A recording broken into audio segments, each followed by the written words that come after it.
제26장. 그날의 유다 땅에서 이 노래를 부르리라. 우리에게 견고한 성읍이 있으며 여호와께서 구원을 성벽과 외벽으로 삼으시리로다.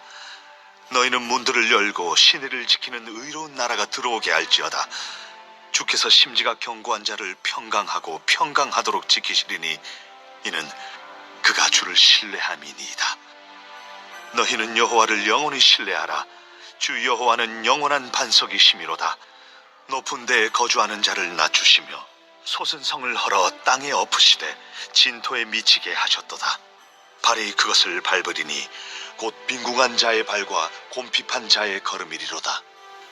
의인의 길은 정직하며 정직하신 주께서 의인의 첩경을 평탄하게 하시도다. 이사야 25장에 이어서 26장에도 이사야의 찬양이 계속되고 있습니다. 이사야는 25장에서 마지막 날에 있을 하나님의 심판을 승전가처럼 찬양하였고, 또 잔치집에서 부르는 축가처럼 그렇게 찬양을 하였습니다. 왜입니까? 마지막 날, 심판의 날은 하나님의 자녀들에게는 구원의 날이기 때문입니다. 그리고 오늘 본문 26장에서는 마치 이 광복절에 부르는 찬양처럼 그렇게 찬양을 하고 있습니다. 자유를 얻은 그 기쁨을 노래하는 것 같습니다. 그래서 오늘 본문은 1차적으로는 이스라엘 백성들이 바벨론의 포로로 끌려갔다가 귀환하는 그 자유를 찾은 그 기쁨의 노래이고, 또 궁극적으로는 이것이 마지막 날에, 심판의 날에 하나님의 자녀들에게 임할 그 구원을 노래한다. 이제 그렇게 이중적인 의미를 담고 있는 찬양이 되겠습니다. 이사야 선지자가 이제 활동을 하고 그가 이제 죽고 난 이후에 이스라엘 백성들은 이사야 선지자의 예언처럼 바벨론의 포로로 다 잡혀가게 됩니다. 그리고 포로로 끌려갔던 이스라엘 백성들은 70년이 지난 이후에야 이제 그들의 고국 이스라엘로 돌아올 수 있게 됩니다. 느헤미야서를 보면 이제 포로로 끌려갔던 이스라엘 백성들이 고국으로 돌아왔을 때의 상황이 그려져 있는데요. 이 예루살렘 성이 아주 황폐해져 있습니다. 예루살렘 성벽은 다 무너져 버려서 이스라엘 백성들은 마치 이 발가 벗겨진 것처럼 이렇게 적들에게 노출되어서 보호받을 수 없는, 그래서 두려움을 느껴야만 했던 그런 상황을 오늘 본문의 배경으로 두고 있습니다. 자유를 얻어서 기쁘긴 한데 고국으로 돌아와 보니 너무 황폐한 거예요. 기쁘긴 한데 또 한편으로 처량한 그런 상황에서 이제 믿음으로 찬양을 하는 것입니다. 오늘 본문 1절을 보시면 그날에 유다 땅에서 이 노래를 부르리라.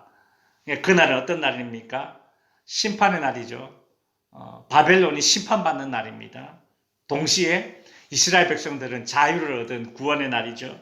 그날에 어디에서? 유다 땅에서 이 노래를 부르리라. 이게 바벨론 땅이 아니라 유다 땅입니다. 이스라엘 백성들이 바벨론 포로로 끌려갔을 때에 바벨론 사람들이 이스라엘 사람들에게 조롱했죠. 야, 기타 수금을 치면서 야, 너희 나라 노래 한번 불러봐라. 그래서 이스라엘 백성들이 뭐라고 이야기합니까? 나는 절대 수금을 치면서 노래하지 않겠다. 그렇게 이야기했지 않습니까? 그러다가 자유를 얻어서 고국으로 돌아와서 그날에 유다 땅에서, 내 고향에서 이 노래를 부르리라. 광복절을 맞이해서 말이죠. 마치 진짜 광복을 맞이했을 때에 우리나라 삼천리 반도 강산 곳곳에서 얼마나 기쁨의 노래를 불렀겠습니까? 그죠? 이스라엘 백성들이 그렇게 고국으로 돌아와서 노래를 부를 것입니다. 그 노래의 내용이 무엇입니까? 이제 1절에 계속해서 나오고 있습니다. 우리에게 견고한 성읍이 있으며 여호와께서 구원을 성벽과 외벽으로 삼으리로다. 이스라엘 백성들은 우리에게 견고한 성읍이 있다. 그리 찬양을 합니다. 그러나 이미 앞에서 말씀드렸듯이 바벨론에서 포로로 돌아왔을 때에 이 예루살렘 성벽은 다 무너져 있습니다. 그래서 그냥 들짐승이 뛰어놀 만한 수준입니다. 그럼에도 이사야 선지자는 우리에게는 견고한 성읍이 있다. 그리 찬양을 하는 이유가 무엇이겠습니까?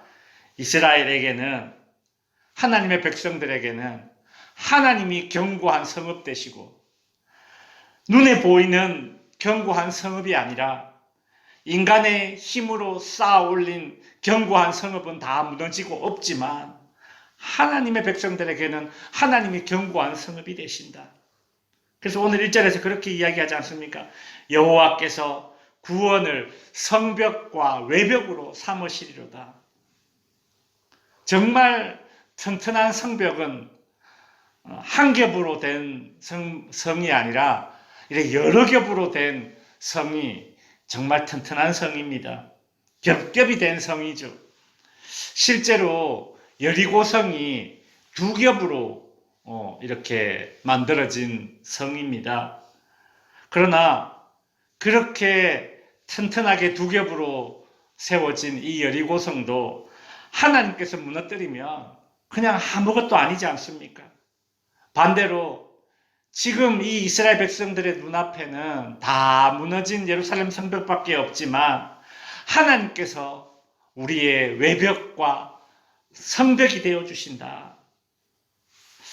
도저히 방어할 능력이 없는 무너져버린 이 예루살렘 성벽 안에서도 이스라엘 백성들이 평강을 누릴 수 있는 비결은 하나님의 구원을 나의 성벽으로 삼는 것입니다.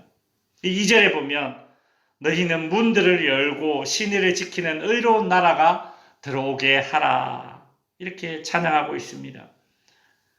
하나님이 성벽과 외벽이 되시는 이 튼튼한 성, 이 튼튼한 성의 성문을 열고 시내를 지키는 의로운 백성을 들어오게 하라.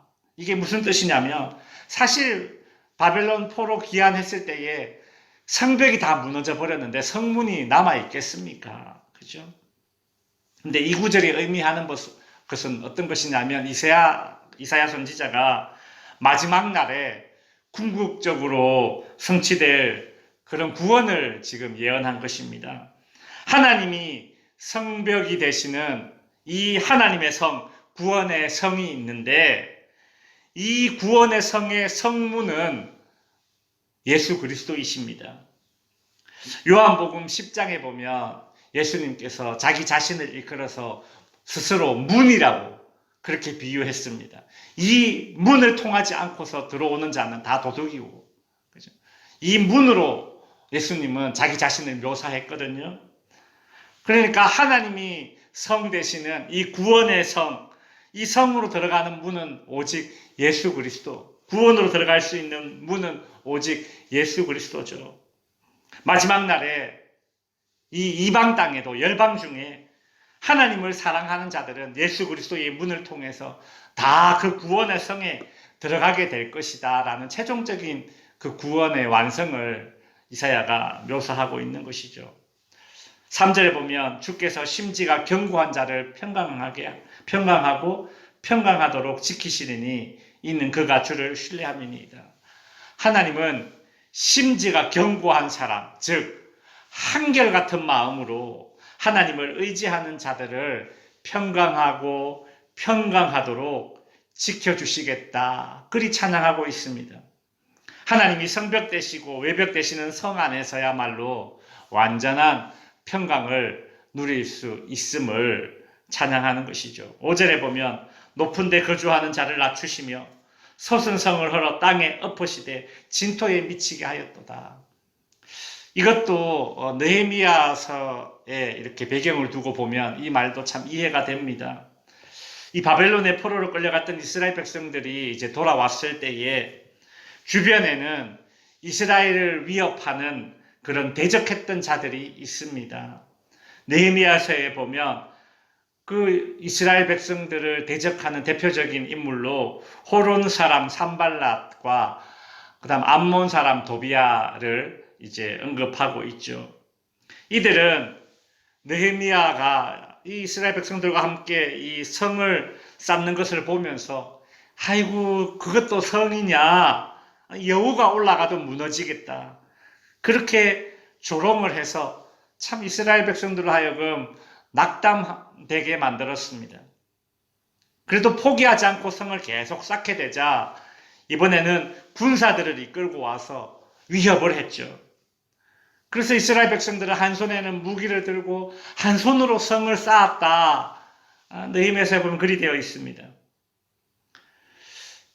이 이방인들, 이 대적자들은 자신들은 여전히 견고한 성이 있고 또 강한 군대가 있으니까 이 이스라엘 백성들이 얼마나 하찮게 보였겠습니까? 눈에 보이는 예루살렘 성은 얼마나 하찮습니까? 그들의 눈으로 보지 못하는 하나님의 성은 참으로 견고하고 견고한 성읍인데 이 대적자들의 눈에는 하나님의 성읍이 안 보이는 것이죠. 그래서 하나님은 높은 데 거주하는 자를 낮추시고 솟은 성을 헐어서 땅에 엎으시는 분이다. 이사야가 그렇게 찬양하고 있죠. 하나님은 교만한 대적들을 낮추시고 하나님을 대적한다면 세상의 모든 권세들을 엎으실 수 있는 분이십니다. 이사야는 지금 그런 찬양을 하는 것입니다. 산발랏과 도비야 같은 대적들은 느헤미야와 이스라엘 백성들을 조롱하고 위협을 해도 이것이 통하지 않자 이번에는 거짓 소문을 퍼뜨려서 이 느헤미야를 모함하고 공경에 빠뜨립니다. 산발랏과 도비야는 느헤미야가 저렇게 열심히 성을 쌓는 이유가 스스로 왕이 되려고 한다, 이렇게 이제 거짓 소문을 냈습니다. 그러나 하나님은 대적들의 이런 거짓된 모략으로부터 느헤미야를 지켜주시고 이스라엘 백성들을 지켜주셨고 끝끝내 성벽 쌓는 일이 완공될 수 있게 하셨습니다. 그래서 7절에 보면 이사야는 이런 모든 일들을 다 내다보고 이런 찬양을 하는 것이죠. 같이 7절 한번 읽어보겠습니다. 시작. 의인의 길은 정직하며 정직하신 주께서 의인의 길을 평탄하게 하시도다. 아멘. 이 거짓된 악인들은 그들의 힘과 권세로 평탄대로를 걷는 그런 생각을 하지만 아닙니다. 하나님은 정직한 의인들이 평탄한 길을 걷도록 그렇게 도와주십니다. 왜냐하면 하나님 자신이 정직한 분이시기 때문에 하나님은 정직한 자들의 첩경을 평탄케 하신다. 그리 찬양하고 있는 것이죠. 말씀을 정리하겠습니다. 성도 여러분, 이 세상의 그 어떤 난공불락의 성이라고 할지라도 하나님이 지켜주시지 않으면 아무것도 아닙니다. 나는 됐다 싶어도 하나님이 됐다라고 하지 않으면 여전히 안 된 것이고요. 나는 안전하다 싶어도 하나님이 지켜주시지 않으면 우리 인생의 그 어느 곳도, 그 어느 시점도, 그 어느 때도 하나님이 함께 지켜주시지 않으면 우리 인생의 안전지대는 없습니다. 하나님과 함께 하는 그곳이야말로 하나님의 백성들에게 진정한 안전지대가 되는 것입니다. 그러니 우리는 내가 쌓은 성, 나의 능력, 내가 가진 것들로 쌓은 성에 그곳에서 머물러 있으려 해서는 안 되는 것입니다. 하나님 안에, 구원의 성 안에, 믿음 안에 머물러 있기를 바라야 하는 것이죠. 하나님 안에 예수 그리스도를 통한 이 구원의 성 안에 머물러서 평안과 평탄이 우리 모든 덕지교회 성도님들에게 임하기를 주님의 이름으로 축원드립니다. 기도하겠습니다.